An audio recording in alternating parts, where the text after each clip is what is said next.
नमस्कार दोस्तों, मेरा नाम है प्रदीप चौहान। बात समझनी है तो पूरी सुननी होगी। भाई मैं तो अभी संविधान पे बहस चल रही थी Rahul ji, and I was watching closely what is going on. Indira ji पे बहस हुई, इमरजेंसी पे बहस हुई। मैं उम्मीद कर रहा था कम से कम इंडिया अलायंस का एक मेंबर ऑफ पार्लियामेंट, एक कांग्रेस का दलित मेंबर ऑफ पार्लियामेंट पर्टिकुलरली उठे संसद में और ये बोले कि मैं इंदिरा गांधी के डिफेंस में खड़ा हुआ हूं बोलने के लिए। यह बोलना चाहिए था। क्यों? इमरजेंसी का एक पार्ट हो सकता है। किससे दिक्कत थी इंदिरा गांधी से? वो थी बैंकर्स, पूंजीपति, राजे रजवाड़े और विदेशी ताकत। क्योंकि जिस समय दुनिया दो पोल में बटा हुआ था, इंदिरा जी ने भारत को एक महाशक्ति बना दिया। किसी को पता भी नहीं लगा, बांग्लादेश का चित्र बदल गया। उससे कौन लोग नाराज थे? उससे कौन नाराज था? प्रीवी पर्स जाने से कौन नाराज था? जमींदारी उन्मूलन से कौन नाराज था? बैंक के नेशनलाइजेशन से कौन नाराज था? वो पूरा पहला कू था। वो भारतीय गणराज्य इंडियन रिपब्लिक के खिलाफ पहला विद्रोह था, वो जो जेपी लेड मूवमेंट था। और इंदिरा जी पे मैं तो बाबू जगजीवन नाम है, इंदिरा जी को पढ़ रहा हूं, लगातार पढ़ रहा हूं अभी। ये हैं डॉक्टर रतन लाल, जो हिंदू कॉलेज के प्रोफेसर हैं।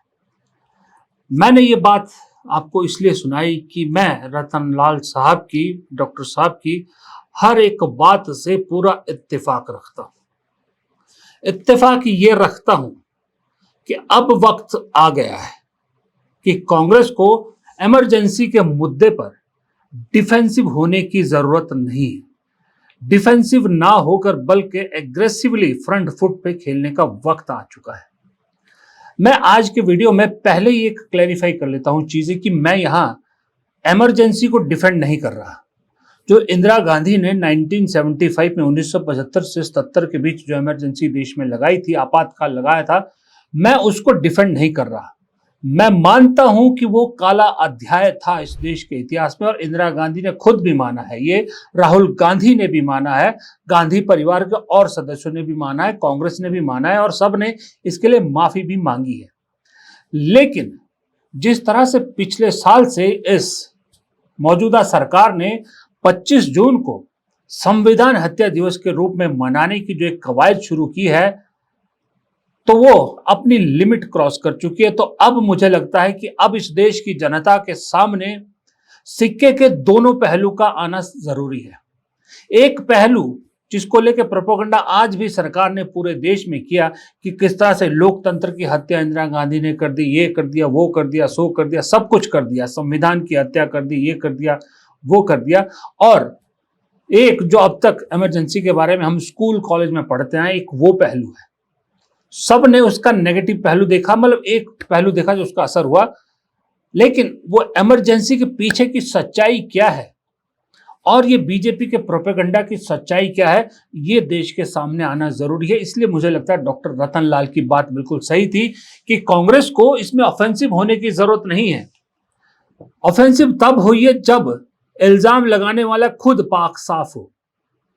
लेकिन इस देश में पिछले 11 साल से क्या हो रहा है और उससे पहले गुजरात में क्या हुआ, यह पूरी दुनिया को मालूम है। अघोषित इमरजेंसी चल रही है और वो आप पे उंगली उठाते हैं 50 साल पहले हुए एक जो घटना है उसको लेकर। तो उस घटना, हर चीज के दो पहलू होते हैं।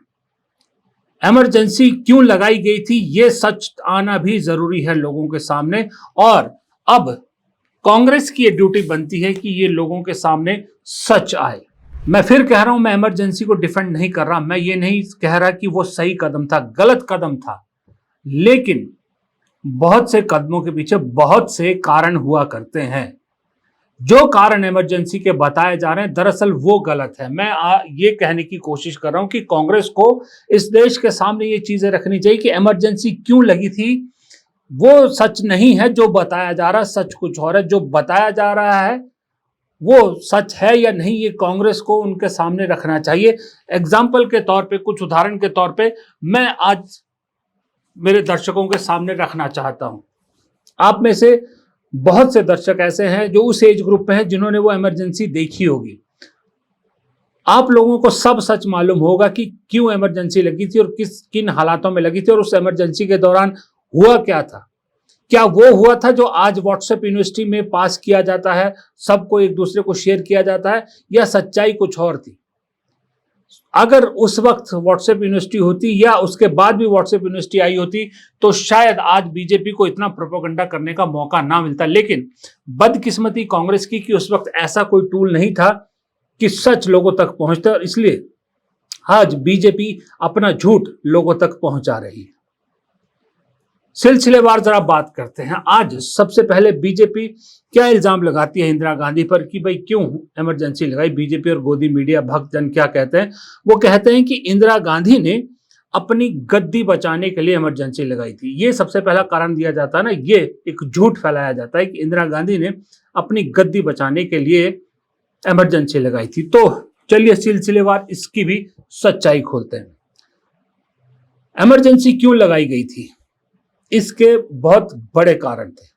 सबसे पहला कारण था, उस वक्त अंतरराष्ट्रीय बाजार में कच्चे तेल की कीमत अचानक बढ़ गई थी, और वो अचानक बढ़े कच्चे तेल की कीमत ने देश में महंगाई जरूर बढ़ा दी थी, और महंगाई की हालत खराब थी। ये बात कोई झूठ नहीं है, सच है कि उस वक्त एकदम से महंगाई हो गई थी क्योंकि अंतरराष्ट्रीय बाजार में कच्चे तेल की कीमत बढ़ गई थी। अब आप कहेंगे कि सबसे पहले ये क्या छोटा सा कारण दे रहे, लेकिन यही कारण शुरुआत है दरअसल। फिर दूसरा कारण, किस ये जो महंगाई हुई थी ये एक बहाना बना था जो डॉक्टर रतनलाल कह रहे कि एक तरह से कूप जिसको बोलते हैं ना, कि सत्ता के खिलाफ बगावत का कारण जो है वो बहाना बनाया था महंगाई को। इस महंगाई को लेकर विपक्ष की शह पर गुजरात और बिहार जैसे राज्यों में उग्र प्रदर्शन हो रहे थे। प्रदर्शन अलग बात है, उग्र प्रदर्शन जिसमें तोड़ फोड़ सब कुछ आगजनी वगैरह की जा रही थी विपक्ष की शह पर। और विपक्ष में उस वक्त कौन थे? दो चेहरे हैं जो इस इमरजेंसी के कारण बने। सबसे बड़ी बात, इंदिरा गांधी को मजबूर होना पड़ा देश में इमरजेंसी लगाने के लिए। वो हैं जेपी नारायण यानी जयप्रकाश नारायण और मोरारजी देसाई। इन दो लोगों ने इस देश को बरगला के उस वक्त इस देश में एक तरह से इंदिरा गांधी की सत्ता के खिलाफ बगावत का बिगुल फूंक दिया था, और एक तरह से अपदस्थ करने की कोशिश थी, कूप करने की कोशिश थी इंदिरा गांधी के खिलाफ। उसी सिलसिले में उन्होंने बिहार और गुजरात जैसे राज्यों में उग्र प्रदर्शन को बढ़ावा दिया। उनमें जो है वो एक तरह से उसमें आग में घी डालने का काम किया। उसके बाद उस दौरान का एक चेहरा और था जो बाद में भारत की राजनीति में उभर कर आया। जेपी आंदोलन की ही वो भी एक जो है वो पैदाइश थी। वो थे जॉर्ज फर्नांडिस, जो बाद में रेल मंत्री बने थे इस देश के। मंत्री बने थे इस देश के। जॉर्ज फर्नांडिस उस वक्त रेलवे कर्मचारी यूनियन के लीडर हुआ करते थे। इसी दौरान 8 मई 1975 से लेकर 27 मई 1975 तक पूरे देश में रेल हड़ताल हुई। रेल नेटवर्क ठप कर दिया गया था, जिसकी वजह से इस देश की अर्थव्यवस्था पर बहुत जबरदस्त धक्का लगा था। यहां आपको याद रखना होगा कि इमरजेंसी का जो पीरियड था वो 25 जून 1975 से लेकर 21 मार्च 1977 तक था।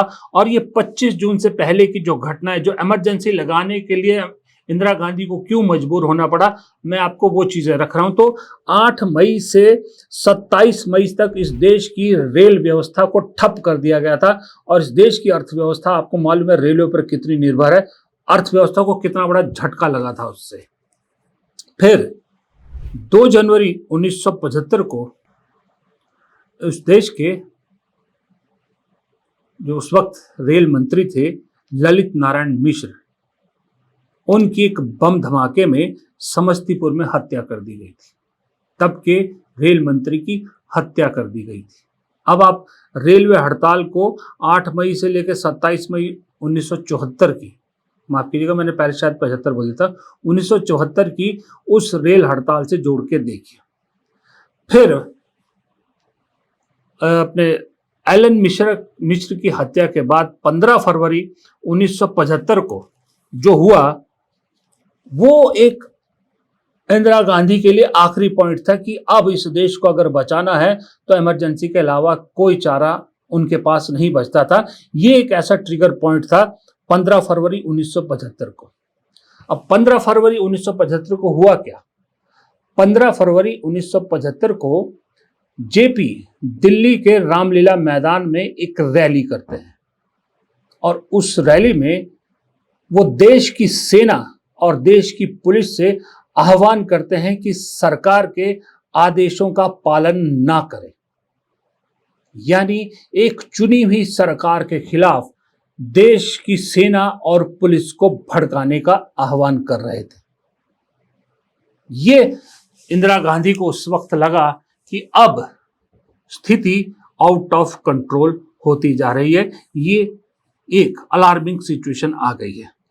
फिर 11 मई 1975 को मोरारजी देसाई गुजरात में आमरण अनशन पर बैठते हैं और ऐलान करते हैं कि इंदिरा गांधी को उनके घर से नहीं निकलने दिया जाएगा और संसद का भी घेराव किया जाएगा। ये खुद मोरारजी देसाई ने कहा था कि हम इंदिरा गांधी को उखाड़ना चाहते थे, इस्तीफा देने के लिए मजबूर करना चाहते थे।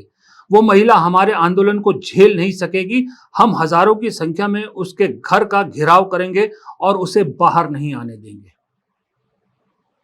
ये जिक्र इंदिरा गांधी ने भी बहुत से इंटरव्यूज में खुद किया। पुराने वीडियोज के उनकी क्लिपिंग देख लीजिए, जो बीबीसी, सीएनएन वगैरह को उन्होंने इंटरव्यू दिए थे और बहुत सारे अंतर्राष्ट्रीय अखबारों को इंटरव्यू दिए थे इमरजेंसी के बाद, जिसमें उन्होंने कहा था कि मुझे इस देश के लोकतंत्र को बचाने के लिए, इस देश के संविधान को बचाने के लिए इमरजेंसी जैसा कदम उठाना पड़ा, क्योंकि विपक्ष ने बड़े साजिशन तरीके से मेरी सरकार के खिलाफ विद्रोह का एक पूरा षड्यंत्र रच लिया था और मुझे घेरने की कोशिश की जा रही थी, संसद को घेरने की कोशिश की जा रही थी। इंदिरा गांधी को घेरने का ऐलान करने के बाद तब 11 मई 1975 को इंदिरा गांधी ने देखा कि जब जेपी ने सैनिकों को और पुलिस को भड़काने की कोशिश की और मोरारजी देसाई अन्य लोगों को भड़काने की कोशिश कर रहे हैं, यानी दिल्ली की तरफ कूच करने की कोशिश कर रहे हैं, लोगों को भड़काने की कोशिश करें कि दिल्ली की तरफ कूच करो, तब इंदिरा गांधी को समझ में आया कि अब संविधान और इस देश के लोकतंत्र को बचाना है तो इमरजेंसी जैसा कुछ कदम उठाना ही पड़ेगा। ये तो थे देश के अंदर जो हालात उस वक्त चल रहे थे। अब ये देश के अंदर जो हालात विपक्ष चला रहा था, क्या विपक्ष में इतना बूता था? उस वक्त विपक्ष के नाम पे क्या था? कुछ भी नहीं था। तो फिर ये इतना बड़ा आंदोलन देश में इंदिरा गांधी के खिलाफ, इंदिरा गांधी को सत्ता से बाहर फेंकने के लिए ये दमखम, ये पैसा आया कहां से रहा था? कौन पीछे से खेल खेल रहा था? आपको 2010 से 14 के बीच अन्ना आंदोलन याद है? अन्ना आंदोलन के पीछे कौन था ये आपको मालूम है, जिससे यूपीए सरकार गिरी? उसका बड़ा रूप था ये 1975 में जो 74-75 में इस देश में हो रहा था। उसके पीछे थी विदेशी ताकतें, जिसका रोना आज मौजूदा सरकार रोती है ना कि विदेशी ताकतें, विदेशी ताकतें आज तो नहीं है। उस वक्त विदेशी ताकतों ने बहुत अहम रोल अदा किया था इंदिरा गांधी को सत्ता से बाहर फेंकने के लिए। साम दाम दंड भेद सब अपना रहे थे, जिसमें सबसे प्रमुख थी अमेरिका और उसकी agency CIA। America Indira Gandhi से नफरत करता था उस वक्त। क्यों? क्योंकि 1971 में अमेरिका ने इंदिरा गांधी को दबाने की कोशिश की, लेकिन इंदिरा गांधी न डरी न झुकी और अमेरिका के दबाव के बगैर पाकिस्तान के 2 टुकड़े कर दिए। और ये बात अमेरिका को तब से चुभ रही थी कि इस लेडी ने हमारा कहना नहीं माना, हमारी खिलाफत की, या हमको एक तरह से दुनिया में हमारी औकात दिखा दी।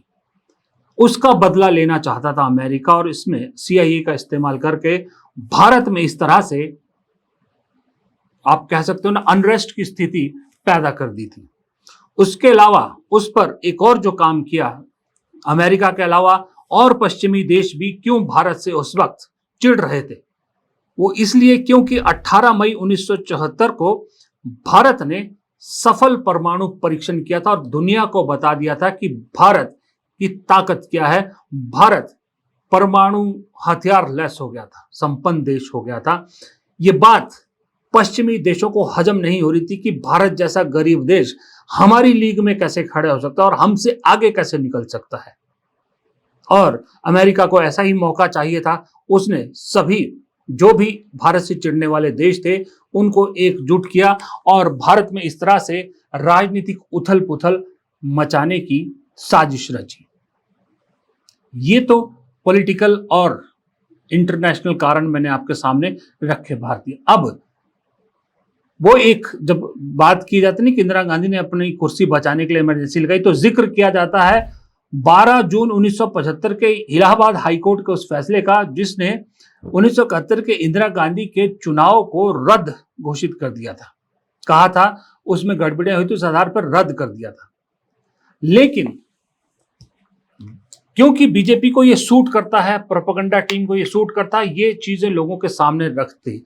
लेकिन कांग्रेस ये सच्चाई क्यों नहीं लोगों के सामने रखती कि सच्चाई ये है कि ये आरोप सरासर झूठ है। क्योंकि 12 जून 1975 के उस फैसले के खिलाफ 24 जून 1975 को ही सुप्रीम कोर्ट की एक वेकेशन बेंच ने सशर्त इस आदेश पर स्टे लगा दिया था। सशर्त स्टे लगा दिया था। शर्त यह थी कि इंदिरा गांधी प्राइम मिनिस्टर बनी रह सकती है लेकिन वोट नहीं करेंगे। अब जब 24 जून को सशर्त स्टे सुप्रीम कोर्ट ने लगा दिया था, फिर इंदिरा गांधी अपनी कुर्सी बचाने के लिए 25 जून को इमरजेंसी क्यों लगाएंगे। आप जरा सोचिए, ये बात कांग्रेस क्यों लोगों को नहीं बताती, मुझे नहीं मालूम। लेकिन बहुत हो गया बैकफ्रंट पे जाके, अब चीजें सामने रखनी चाहिए। इसके अलावा एक दूसरा कहा जाता है कि उस वक्त देश के सभी लोग जो है वो सरकार के विरोध में थे, इमरजेंसी का विरोध किया था। और कहा जाता है बीजेपी और संघ ने तो खूब लड़ाई लड़ी, खूब जो है वो इंदिरा गांधी के सामने डट के रहे। और आज बहुत से नेता मैंने देखा, कोई अपने बाप की कहानी, कोई अपने माँ की कहानी, कोई खुद की कहानी लिख रहे हैं कि इमरजेंसी में हमें क्या यातनाएं दी, हमें जेल में डाला गया, ये कहा गया, वो कहा गया। खुद प्रधानमंत्री ने कई कहानियां इस चीज को लेकर गढ़ी हैं। लेकिन हकीकत यह है कि उस वक्त संघ यानी राष्ट्रीय स्वयंसेवक संघ आरएसएस और महाराष्ट्र में बाला साहब ठाकरे ने इस इमरजेंसी का समर्थन किया था। जो बीजेपी आज इमरजेंसी को काला दिन बताती है, उस बीजेपी के सबसे बड़े संगठन संघ ने उस वक्त इमरजेंसी को समर्थन दिया था। बाला साहब ठाकरे ने समर्थन दिया था। इसका सबूत भी है, कोई हवाई बात नहीं, इसका सबूत है खुद उस वक्त के आरएसएस प्रमुख बाला साहब देवरस की जो किताब है जिसका नाम है हिंदू संगठन और सत्तावादी राजनीति। इसमें उसका जिक्र है। वो जिक्र क्या है कि उस वक्त जेल में बैठे जो अपने क्या नाम है इनका बाला साहब देवरस ने इंदिरा गांधी को चिट्ठियां लिखी थी उस वक्त।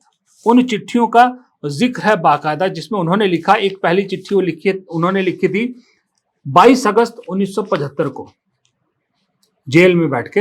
वो लिखते हैं, उस चिट्ठी में उन्होंने लिखा इंदिरा गांधी को कि मैंने 15 अगस्त 1975 को रेडियो पर लाल किले से राष्ट्र के नाम आपके संबोधन को यहां कारागृह यानी ये महाराष्ट्र के यरवदा जेल में सुना था। आपका ये संबोधन संतुलित और समय के अनुकूल था। ये लिखते हैं बाला साहब देवरस, इंदिरा गांधी को चिट्ठी लिखते हैं 22 अगस्त 1975 को। इमरजेंसी लग चुकी थी। इंदिरा गांधी ने इस चिट्ठी का कोई जवाब नहीं दिया।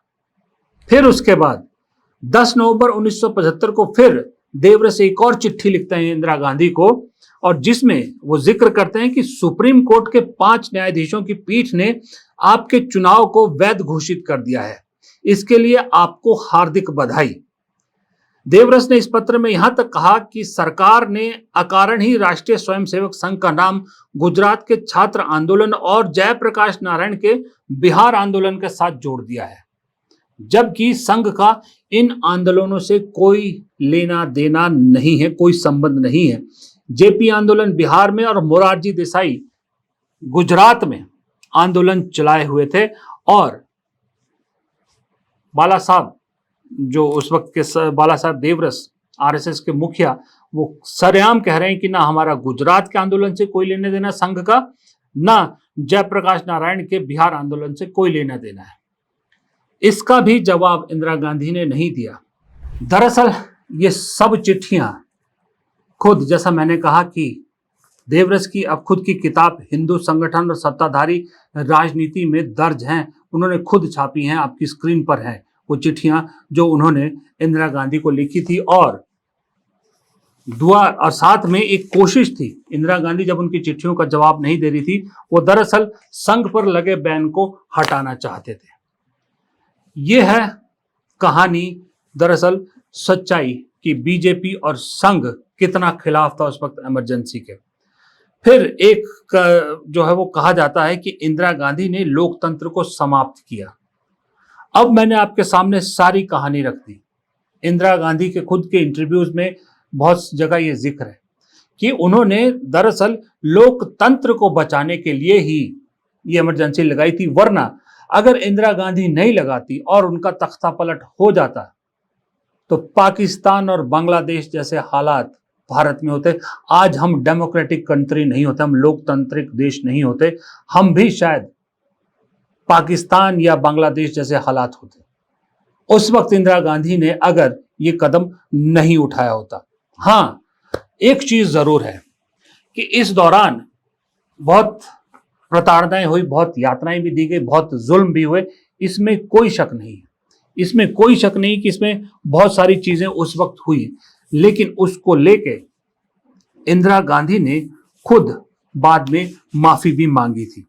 इंदिरा गांधी ने कहा था कि हाँ उस वक्त गलतियां हुई थी, गलतियां इंदिरा गांधी ने कहा था कि हुई थी, और इसके लिए उन्होंने बाद में माफी भी मांगी थी। जो उस वक्त के अगर आप अखबारों की कटिंग देखोगे तो वहां आपको दिख जाएगा, जिसका उदाहरण आपके सामने है। एक अखबार की कटिंग है, जनवरी 24, 1978 की इंदिरा गांधी अपॉलॉजी, जो उन्होंने महाराष्ट्र के यवतमाल में एक रैली के दौरान माफी मांगी थी। ये उदाहरण है उसका। लेकिन इसके अलावा एक चीज और आप सोचिए कि इंदिरा गांधी ने जब इमरजेंसी लगाई थी, वो इमरजेंसी का जो दौर था, वो इमरजेंसी का जो पीरियड था, वो मार्च 1978 को समाप्त होना था। मार्च 1978 को, 31 मार्च 1978 को। लेकिन उन्होंने इमरजेंसी जो खत्म की वो 1977 में ही इमरजेंसी खत्म कर दी और भारत में चुनाव की घोषणा कर दी। अब एक बात बताइए, अगर वो चाहती, अगर उन्हें सत्ता में बने रहने का शौक होता तो वो इमरजेंसी वक्त से पहले क्यों खत्म करती? वो इसलिए कि उन्होंने जब देखा कि देश में हालात, अब स्थिति सुधर गई है, उन्होंने चुनाव की घोषणा कर दी कई महीनों पहले। और जबकि वो जानती थी कि इस चुनाव में उन्हें भुगतना पड़ेगा, इस इमरजेंसी का जो परिणाम है वो भुगतना पड़ेगा, और उन्होंने भुगता और वो सत्ता से बाहर हो गई। लेकिन लोकतांत्रिक तरीके से वो बाहर हुई, लोकतंत्र बच गया, और लोकतांत्रिक तरीके से मोरारजी देसाई ने इस देश के प्रधानमंत्री का पद संभाला, और कुछ ही महीनों में वो उनकी असलियत इस देश के सामने आ गई। ना उसके बाद कभी कांग्रेस ने दोबारा उस इमरजेंसी जैसी चीज को इस्तेमाल करने की कोशिश की। क्यों? क्योंकि कांग्रेस ने उस वक्त जो इंदिरा गांधी ने इमरजेंसी लगाई थी वो मजबूरी में लगाई थी। चाहती, कांग्रेस चाहती तो यही चीज दोबारा भी कर सकती थी, नहीं की क्योंकि उस वक्त भी इंदिरा गांधी ने लोकतंत्र की हत्या नहीं की थी। जो इमरजेंसी लगाई थी वो हमारे संविधान के एक अनुच्छेद के तहत लगाई थी। उस वक्त हमारे संविधान में आर्टिकल 352 था कॉन्स्टिट्यूशन में, जिसके तहत सरकार इमरजेंसी की घोषणा कर सकती थी। उसी के तहत इंदिरा गांधी ने इमरजेंसी लगाई थी। बाद में वो आर्टिकल 352 हटा दिया गया, अलग बात है, लेकिन उस वक्त संविधान में इसका प्रोविजन था। तो संविधान निर्माताओं को भी आशंका थी कि इस देश में कभी ऐसा भी हो सकता है कि एक चुनी हुई सरकार को अपदस्थ करने की साजिश रची जा सकती है। उससे बचने के लिए एक इस तरह का एक प्रावधान दिया गया था, और इंदिरा गांधी ने उसी प्रावधान के जरिए इमरजेंसी लगाई थी।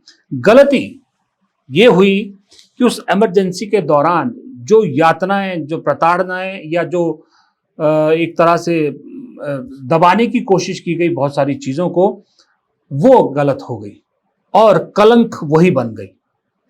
कहा जाता है उस वक्त सारी प्रेस को दबा दिया गया। इंडियन एक्सप्रेस एक ऐसा अखबार था जो टिका रहा। दरअसल यह है कि इंडियन एक्सप्रेस के जो मालिक थे गोयनका, वो खुद विपक्ष के नेताओं में से एक थे उस वक्त, जो कांग्रेस और इंदिरा गांधी के खिलाफ थे, इसलिए वो खड़े थे। बाकी किसी ने कुछ नहीं कहा। लेकिन वो जो नसबंदी की खबरें आई, जबरदस्ती नसबंदी कर दी गई, जेलों में डाल दिया गया लोगों को, ये कहा गया वो कहा गया, प्रोपेगेंडा करने में और चीज़ों को फैलाने में, झूठ फैलाने में दरअसल संघ जनसंघ बीजेपी सब शुरू से माहिर रहे हैं। और उसके बाद यही हुआ कि जो ये इस तरह की खबरें हैं ये ज़्यादा फैलाई गई। और कांग्रेस की गलती ये हुई कि उस टाइम से, सन 77 से कांग्रेस इस इमरजेंसी के मामले को लेकर डिफेंसिव होती रही है। कभी दूसरा पक्ष, सिक्के का दूसरा पहलू रखने की कोशिश ही नहीं की। आज नतीजा यह है कि बाकायदा इस दिन को संविधान हत्या दिवस के रूप में मनाने लगी है ये सरकार। अब तो कांग्रेस को अगर पक्ष नहीं रखना है, इस दूसरा पहलू अगर लोगों के सामने नहीं रखना है, तो फिर कांग्रेस से बड़ी महामूर्ख पार्टी कोई और नहीं। एक तरफ का ज्ञान बंटने दो। माफी आपने मांग ली, राहुल गांधी ने मांग ली, इंदिरा गांधी ने मांग ली, प्रियंका गांधी ने मांग ली, सभी ने, कांग्रेस पार्टी ने मांग ली। सब ने इस चीज को कहा कि हाँ वो गलती हुई थी, उससे हमने सीखा। लेकिन वो गलती क्यों हुई थी, उस गलती के होने का दूसरा पहलू क्या है, ये भी तो लोगों को पता होना चाहिए ना। मुझे नहीं मालूम कांग्रेस संसद और संसद के बाहर क्यों इस चीज को लेकर खुल के नहीं बोलती, क्यों अपना पक्ष नहीं रखती। बस प्रेस कॉन्फ्रेंस में, आज की प्रेस कॉन्फ्रेंस में भी कांग्रेस ने सिर्फ इतना ही कहा, वेणुगोपाल ने, कि बीजेपी अपनी कमियों को छुपाने के लिए इमरजेंसी का सहारा लेती है। ये तो सबको मालूम है कि सरकार अपनी कमियों को छुपाने के लिए या तो नेहरू का सहारा लेती है या इमरजेंसी का सहारा लेती है। लेकिन ये देश को आपको बताना है कि इंदिरा गांधी ने इमरजेंसी क्यों लगाई थी, वो भी पता होना चाहिए। गलत उसमें हुआ था वो भी पता होना चाहिए, और क्यों लगाई गई थी ये भी पता होना चाहिए। और देश को ये समझ में आना चाहिए, देश को ये समझाना चाहिए, बताना चाहिए कि दरअसल वो इमरजेंसी का जिक्र नहीं करते, दरअसल वो इंदिरा गांधी के स्टेचर का मुकाबला करना चाहते हैं कि इतिहास उन्हें भी उसी लेवल पे याद रखे जिस लेवल पे इंदिरा गांधी को इज्जत मिलती है। नेहरू का तो नाम यूं ही लिया जाता है, वो भी जानते हैं, सत्ता में बैठे लोग भी जानते हैं कि नेहरू और गांधी के मुकाबले ना कोई खड़ा हो सकता था, ना खड़ा हो सकता है, ना कोई खड़ा हो सकता है इस देश के इतिहास में। हाँ, इंदिरा गांधी के मुकाबले में अपने को इंदिरा गांधी के समकक्ष खड़ा करने की कोशिश की जा रही है। उस कोशिश के तहत खुद को बड़ा करने की कोशिश हो रही है। खुद बड़े नहीं हो पा रहे तो इंदिरा गांधी के स्टेचर को नीचे करने की कोशिश की जा रही है, उन्हें नीचे खींचने की कोशिश की जा रही है, ताकि बराबरी के नजर आए आने वाले वक्त में इस देश के इतिहास में। और ये बात जनता को, कांग्रेस को खुद समझानी पड़ेगी। नमस्कार।